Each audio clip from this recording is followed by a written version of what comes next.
Guys, hey, what's up? Oh, so I'm going to try to keep it together on this live. I have a couple things that I just kind of want to get on and talk about and share, and a little woven lesson of willingness that's happened. Don't mind this either. I had a braid in earlier. A little woven lesson of willingness that has been kind of playing out in my life this week. So it's a 3-parter. So if you only watch like the first 2 minutes of this, I am just asking on every platform possible that if you could please send your positive vibes and prayers for safety for my husband, as well as comfort to myself and the kids during all this. I would appreciate that so very much. And let me tell you why I'm asking for those little prayers. So it's a little bit crazy. Our story's a little crazy. I wanted to get on and talk about it the other day, but I was just so mixed in emotion between anger about, okay, my heart was broken, right? There goes my friend, if anybody saw that float by. My heart was broken, which led to anger. And I couldn't even begin to list out my pinpoints of anger and all of this, okay? And we've spent like 2 days crying at this house. And I just feel slighted and upset that my husband isn't here with us because people took things to a level in this country that it was no longer safe. And so he's not here. I mean, that's like kind of screwed up. Okay, so here's what happened. So Ricky has been in the National Guard since he was 17 years old. I'm not going to tell his whole story. It's his story. But I can tell you that that's 23 years of his life. And obviously much before we were together. And I have known from the day that we met, that my willingness to accept his dedication to serve his country was a must. And I have never intervened in that, no matter how I felt as a wife, as a person. The mindset is different, and he is committed and dedicated to serving for his country, no matter what that meant. So on Monday night, at 10 o'clock at night, he got the call that he had to leave at 8 o'clock in the morning the very next day on Tuesday to leave to go do riot control. And to say it took us by storm is an understatement. Our kids were in bed. I was like, oh my gosh, like, how are we going to explain this to them? Because especially with Rocco, needs a lot of preparation and a lot of talk and a lot of explanation when things change like that. And where's my dad going? And, he has a lot of questions, and he asks me all day long. I try to keep my mom face on and assure him that his dad will be fine. I mean, do we know? I don't know. You go into... I said I wasn't going to cry. I thought I had my shit together.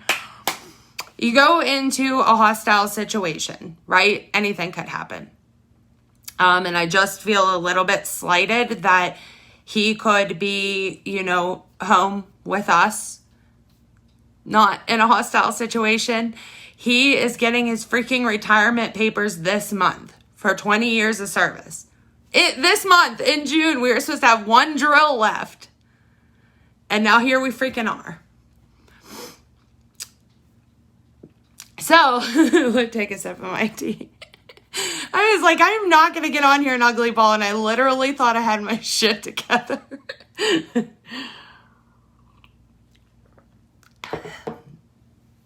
So a couple things have happened in the last 2 days as he just, got whisked out the door. I'll tell you, I was heartbroken is just an understatement. Like, watching him in uniform talk to our kids at 7 o'clock in the morning before the sun is even up. We had to get them out of bed, you know, so that he could say goodbye to them, and explain that he had to leave.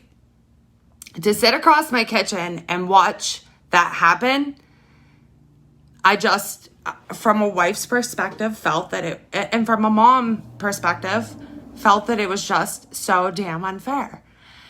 And so, you know, I took that day off. I cried in the bathroom. I cried in the shower. I had Rocco home with me, so I had to like somewhat keep myself together and keep reassuring him that his dad's safe. He said to him, "But Dad, you're a good guy. But Daddy, you're a good guy. But Daddy, you're a good guy." Like, he couldn't understand why he had to go somewhere else to, like, we like worded it like, calm down, bad guys. Like, you know, like, just to give him some kind of reference of what was happening. And that he wasn't just going to be over the mountain in Clearfield, where he usually is, without, you know, giving him too much detail to worry him. So anyways, all I kept picturing was him talking to my kids. And I thought to myself, willingness. Like, you need to continue with willingness, which means if you have a willingness to do something, you don't have excuses. You find a freaking way, right? You muster it up, you figure it out. And I will. So that night I went to bed, last night I went to bed, and I was like, okay, I mean, obviously I'm anxious, you know, from start to finish.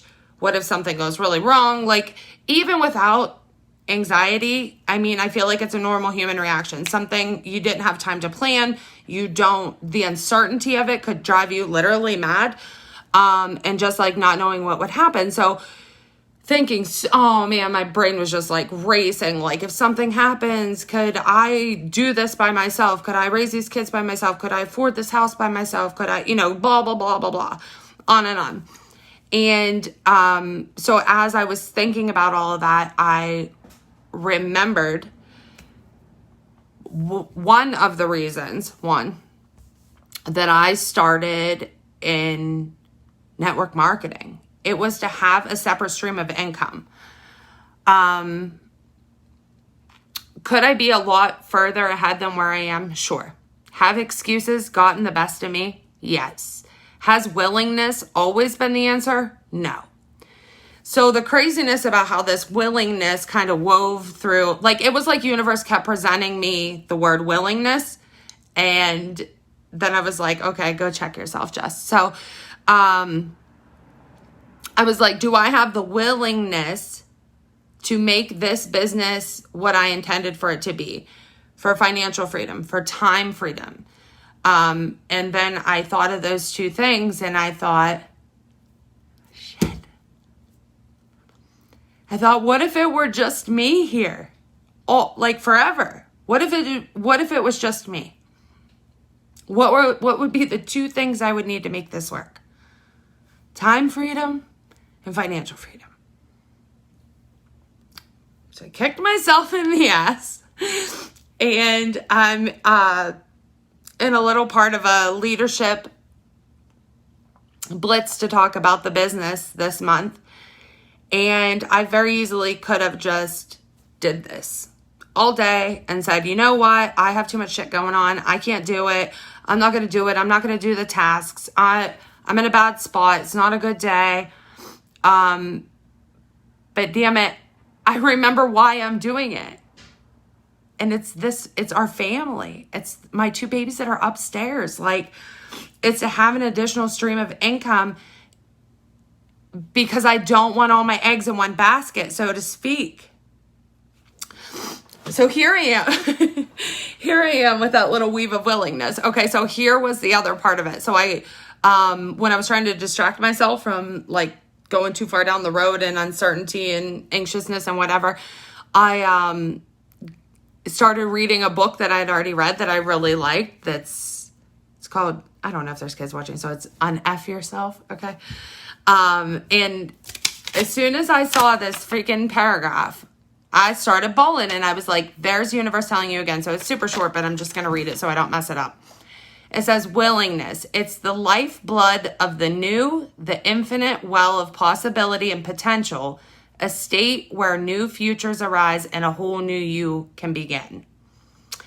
And then it goes on to talk about, you know, when you're willing to do something, you do what it takes. You won't put things off. You won't neglect your responsibilities that you took on and committed to yourself.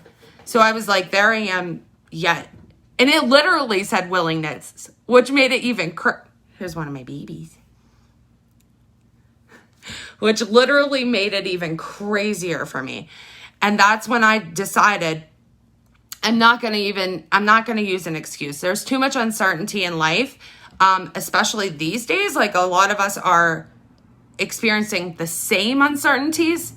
And it just really goes to show that there are so many factors that are not in your control. And the only thing that you have control of is your willingness and how you're going to react to a situation. That's it.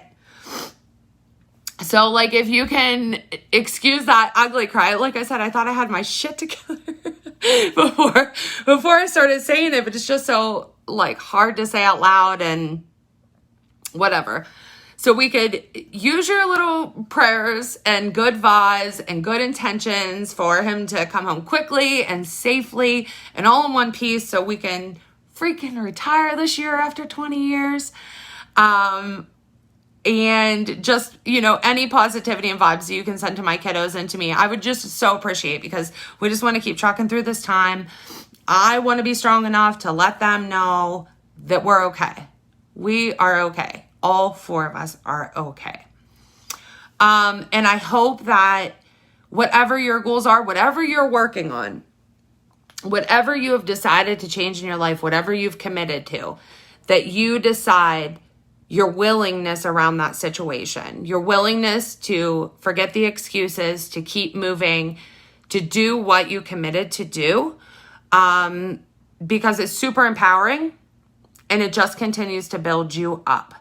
So, like I said, it's not like I haven't cried a couple tears in the shower and obviously on Facebook Live, but, you know, just the will to keep moving, because this stream of income is important to me, and I've committed to talking about the business this month. So I see you guys. I appreciate you guys. And I hope that you guys all have a great night.